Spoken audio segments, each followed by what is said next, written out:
Al Jazeera Podcast.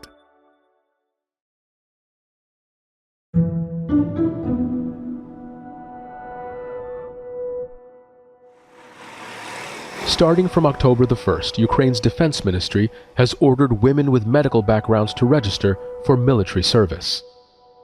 Women have been serving in the military since the beginning of the Russian invasion in February 2022. But the number of female volunteers has been comparatively small. 20 months into the war, Ukraine's initial pool of volunteers has been through the war machine, and conscription has become the norm. But even that still isn't enough. So now, Ukraine is bringing more women, like Vitalina, into the fight. A young doctor cares for a baby, just a few days old. But soon, Vitalina may hold the life of a soldier in her hands. She plans on volunteering to be a frontline medic in Ukraine's war with Russia. Vitalina wasn't always sure she would sign up to fight. But things changed for her after the death of a close friend. Now, with this new law, she's decided. All that remains is to tell her parents. I understand that the risks are quite high, but we live in Ukraine, and there is even a risk of dying here. No one ever knows their fate. I'm ready to take these risks now. For now, the mandatory registration for women applies only to the medical profession. And while there are no plans to go beyond that, it is something that could change the longer the war drags on. So, what does this law say about Ukraine's position in the war? And is it a sign of the changing role of women in Ukrainian society? I'm Kevin Hirten, in for Malika Bilal, and this is The Take.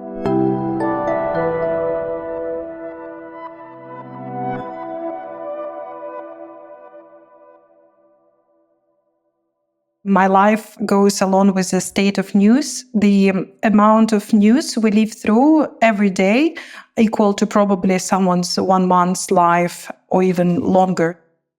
Kateryna Malofieieva is a Ukrainian freelance journalist who works with Al Jazeera and many others.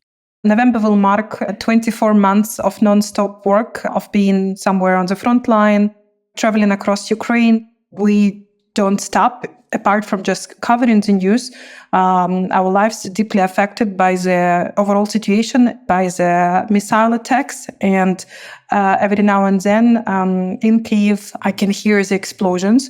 And there are times when you don't sleep properly. We caught up with her in her home in Kyiv, where she's taking a few days rest from all that work. At best, I stayed in this apartment maximum 3 months. In the past 2 years. Wow. So it's been quite intensive work. So the issue at hand right now, this new law has just gone into effect on October 1st, which states that all Ukrainian women between the ages of 18 and 60 who are doctors, dentists, midwives, nurses, and pharmacists must register for conscription. What is the thinking behind this law? So, as of 1st October 2023, all women with medical, pharmaceutical specialties should register at the local conscription points.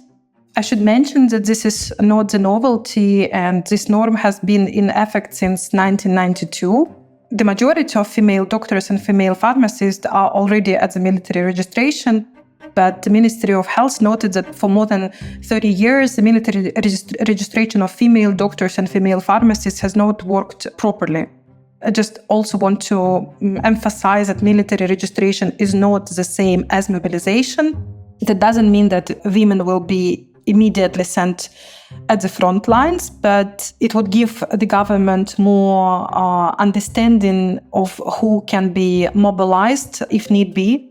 It's just to have the information, just to have the data.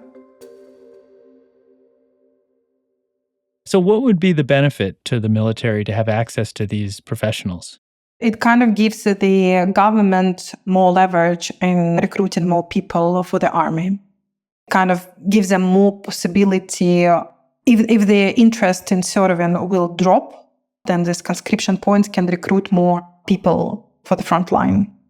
So this is very good for the Ukrainian government to understand what women might perform when there is a need, for example, to form new brigades or to fill in the gaps in already existing brigades because of the losses on the front line.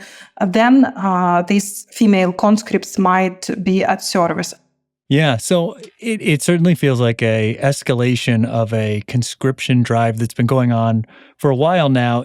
Is this the logical next step to this all-hands-on-deck mentality that is there in Ukraine? Yeah, there are approximately 40,000 women that already serve in the army. And I spoke to some female colleagues who are serving in the army, and they believe that army has to learn how to attract women because it is a matter of mobilization resources. Approximately 50% of the country's population are women. Some of them can and want to fight. A record number of women have already signed up to fight. There are 50,000 women in the Ukrainian military, of which 10,000 are on the front lines. After Russia invaded Ukraine in February, there was an increase in women volunteering to join the military. This is Ksenia, who runs a nonprofit with her husband, providing equipment and uniforms for women. In the beginning, we had 30 requests per month. Now it is more than 50 requests per day. It can be for basic uniform, underwear, a bulletproof vest, or a helmet. And that also shows the changes in the mentality, military mentality, which, army must break away from its male-centric attitude because, as probably you understand, like everywhere in the world, the sexism in the army still exists. Does this come at a time when people are getting physically and mentally tired, where maybe support for the war is flagging ever so slightly?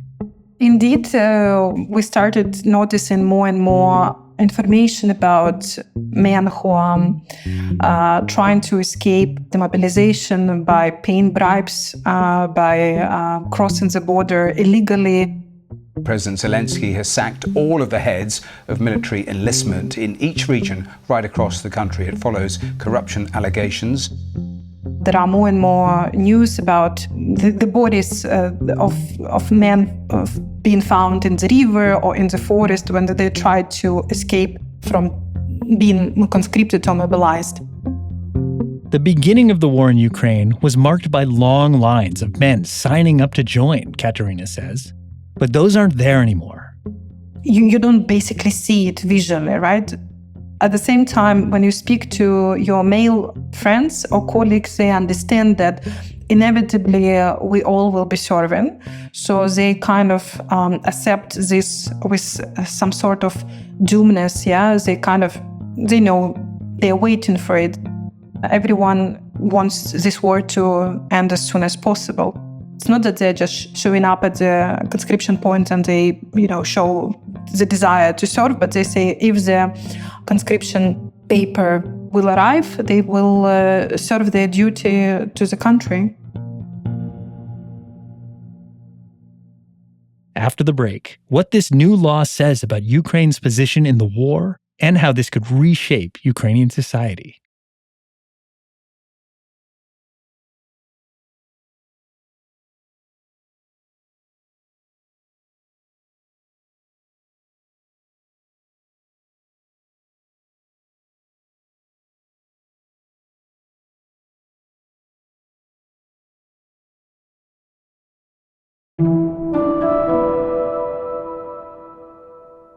So, Kateryna, Ukrainian President Volodymyr Zelensky actually signed this law in October 2022, but the proposed changes caused such a public outcry at the time that the Ukrainian defense minister postponed the implementation of the law for 1 year.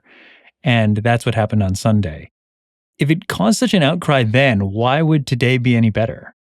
When you hear first, of course, it sounds like outrageous and you think, oh my God. But then there are legal peculiarities that shows that there is no an imminent necessity to go and fight on the front line. So you understand that Ukrainian government is preparing for the long war. Yeah. And these professions might be at great need at some point. There is some sort of adaptation happened in the Ukrainian minds, in the minds of the Ukrainian population, that this war might actually take 2-3 more years. And we are so adapted to live in this war that it's kind of inevitable. Because those who wanted to leave the country, they left. Those who made a choice to stay, they stayed. So if your choice is to stay in this country, despite the missile attacks, despite the blackouts, constant threat, if you decide to work here and bring your kids, then it's inevitable that you might, serve on a front line. But for some women who will now have to register, this new law was not met with enthusiasm. It's not that I don't want to register. I am, by default, a conscript. But when I studied at university, they didn't teach us to be a doctor on the battlefield. We haven't studied it, and morally, I'm not ready for this. If the notice arrives, I will go.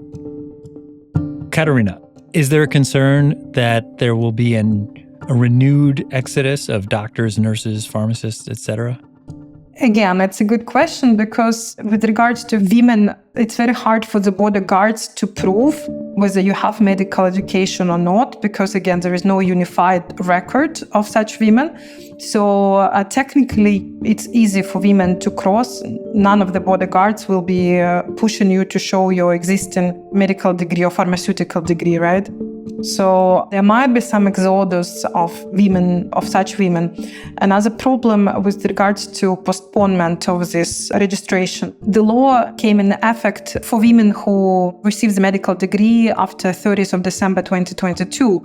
However, most of the medical workers, they work at the municipal institutions that belong to the municipal administrations, and they are forced by these more senior people to register the conscription points. So that's why there might be a percentage of women who would take a risk to leave the country right now. At the same time, for the women who do serve in the military, their roles are evolving, including a friend of Kateryna's, who's now a drone operator. This is a woman with an amazing life experience. She used to work as a journalist, and actually she was an editor of the news media called Women Are 50% of Success, basically about female leadership. And at the start of the invasion, she joined the territorial defense unit in Irpin, and then she moved together with them to Kharkiv region and Donetsk region. Initially, she was serving as an infantry person, just a soldier, and now her military specialization is operator of FPV drones. And it was for me a very big surprise when she joined the army, because in my opinion, I thought that journalists might serve in a different way to the needs of the country, but that was her choice. And she's not alone. Women also serve as snipers and as paramedics on the front line. So she's not the only example, but of course it was surprising for me this turn. We know that there's going to be more women joining the fight, but I really wanted to ask you about the women who stay behind, because there are parts of Ukraine that are still very traditional, I know, but with so many men either away at war or sadly never coming back, women are stepping into the void. And you've been to all corners of this country and you've seen it up close. Can you describe what life looks like for some of these women and how different life is for them now?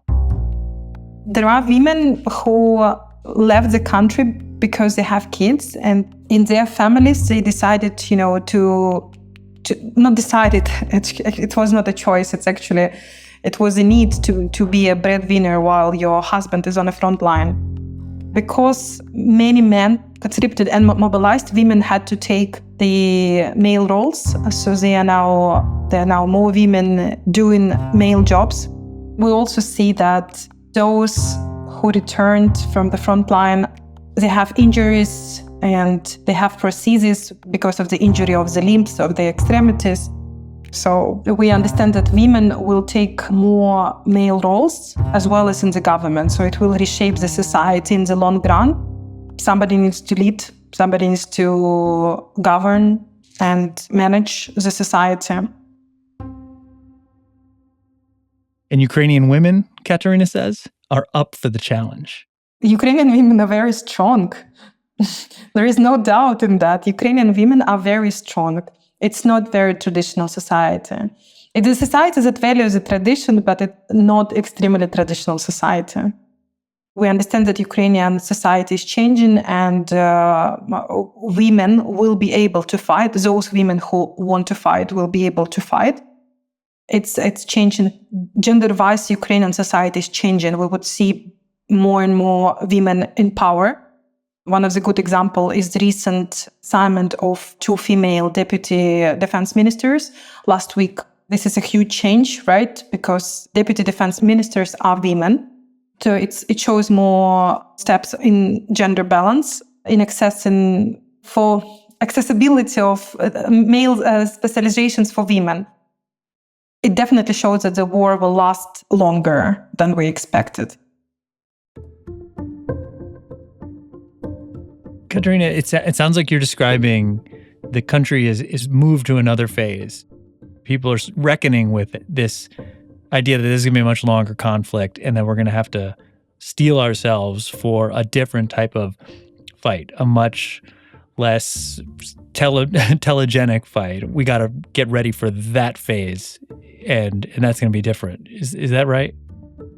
What you described right now is actually my current state, because I feel fatigue from this war.